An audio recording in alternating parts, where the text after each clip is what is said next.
Canada અમેરિકાની જેમ હવે યુકેના વિઝાના નિયમોમાં પણ મોટી ફેરબદલી આવી છે। જે પ્રમાણે આપણે અત્યાર સુધી યુકેને લઈને અનેક એવી વાતચીત કરતા આવ્યા છે, પરંતુ ખાસ કરીને હવે ક્યાંક જેટલા પણ ગુજરાતીઓ ત્યાં રહી રહ્યા છે અને જેટલા પણ ગુજરાતીઓ ત્યાં જવાના છે, દરેક લોકોના મનમાં ક્યાંક હવે ડરનો માહોલ છે કે ત્યાં જશે તો તેમની સાથે પણ આ નવા નિયમોને આધીન જ કામગીરી કરવામાં આવશે અને તેના જ કારણે તે લોકોને હવે પીઆર મળવામાં પણ મોડું થશે। શું છે સમગ્ર વિષય જોઈશું આજના આ વિડીયોમાં। નમસ્કાર, હું હંસિની અને તમે જોઈ રહ્યા છો નિર્ભય ન્યૂઝ। આપણે જોયું કે સૌથી પહેલા કેનેડાએ શરૂઆત કરી હતી પોતાના વિઝાના નિયમો બદલવાની, કારણ કે કેનેડામાં એક સાથે ઘણા બધા ઇમિગ્રન્ટ્સ છે તે વધી ગયા હતા અને કેનેડિયન લોકોને જોબ નથી મળતી, એટલા માટે થઈને ધીરે ધીરે તેમને પોતાના વિઝાના નિયમો છે તેને વધારે અઘરા બનાવ્યા હતા। જો કે એ બાદ અમેરિકાએ પણ એ રસ્તો અપનાવ્યો હતો। અમેરિકાએ પણ પોતાના ગ્રીન કાર્ડના નિયમો હોય, વિઝાના નિયમો હોય, એ દરેક નિયમોને ધીરે ધીરે વધારે કઠોર બનાવ્યા અને હવે યુકે પણ ક્યાંક એ જ રસ્તે જઈ રહ્યું હોય એવું લાગી રહ્યું છે। કારણ ફક્ત એટલું જ છે, કારણ કે હવે યુકેમાં પણ ઇમિગ્રન્ટ્સની સંખ્યા છે તે હવે વધી ગઈ છે અને આ જ સંખ્યાને કારણે અત્યારે હાલ ઘણા બધા એવા વિઝાના નિયમો છે જેને બદલી નાખવામાં આવ્યા છે અને ખાસ કરીને પરમનન્ટ રેસિડેન્સી એટલે કે પીઆરનો નિયમ છે તેને પણ બદલી નાખવામાં આવ્યો છે કે જે પીઆર પહેલા 5 વર્ષે મળી જતા હતા તેને જ હવે મેળવવા માટે 10 વર્ષ થશે। એટલે કે જેટલા પણ વિદ્યાર્થીઓ છે જે ત્યાં 5 વર્ષથી ત્યાં રહી રહ્યા હતા તે લોકોને એવું હતું કે આ વર્ષે તે લોકોના પીઆર આવી જશે, પરંતુ એવું નથી કે જે નવા જવાના છે એ લોકો ઉપર જ આ નિયમ લાગુ થવાનો છે, પરંતુ જે ત્યાં રહી રહ્યા છે એ દરેક લોકો ઉપર ક્યાંક ને ક્યાંક આ નિયમ છે તેની અસર થવાની છે।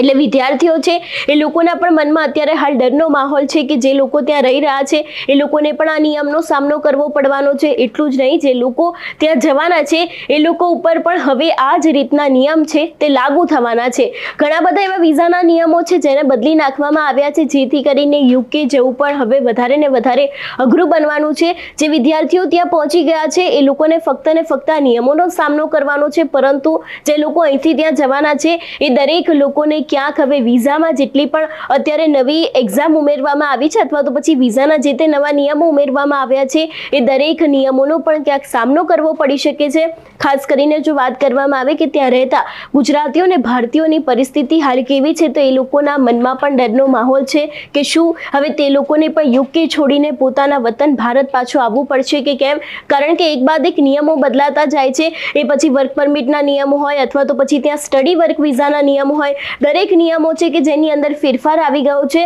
અને આને જ લઈને ક્યાંક જેટલા પણ વિદેશી વિદ્યાર્થીઓ છે, ફક્ત ભારતીય નહીં પરંતુ તેની સાથે બીજા પણ દેશના જેટલા પણ વિદ્યાર્થીઓ છે એ દરેક લોકોના મનમાં પણ અત્યારે હાલ સવાલો ઊભા થઈ રહ્યા છે કે શું હવે તે લોકોને પણ યુકે છોડીને ભારત પાછું આવવું પડશે કે કેમ। જો કે અત્યારે હાલ આ નિયમોમાં કોઈ ફેરફાર છે તે વધારે નથી કરવામાં આવ્યો, જે નિયમો પહેલાના હતા એ જ નિયમો રાખવામાં આવ્યા છે। હજી સુધી છેલ્લા થોડા સમયથી કોઈ નિયમનો ફેરફાર નથી કરવામાં આવ્યો, પરંતુ એક વાત ચોક્કસ સામે આવી રહી છે કે જે વિદ્યાર્થી પીઆરની રાહ જોઈને બેઠું હતું કે 5 વર્ષ પૂર્ણ થઈ ગયા છે, હવે તે લોકોને પીઆર મળશે, પણ એ વિદ્યાર્થીને પણ પીઆર આપવામાં આવશે નહીં। તે લોકોને પીઆર માટે હવે 10 વર્ષ સુધીની રાહ જોવી પડશે તેવી પણ ક્યાંક માહિતી સામે આવી રહી છે।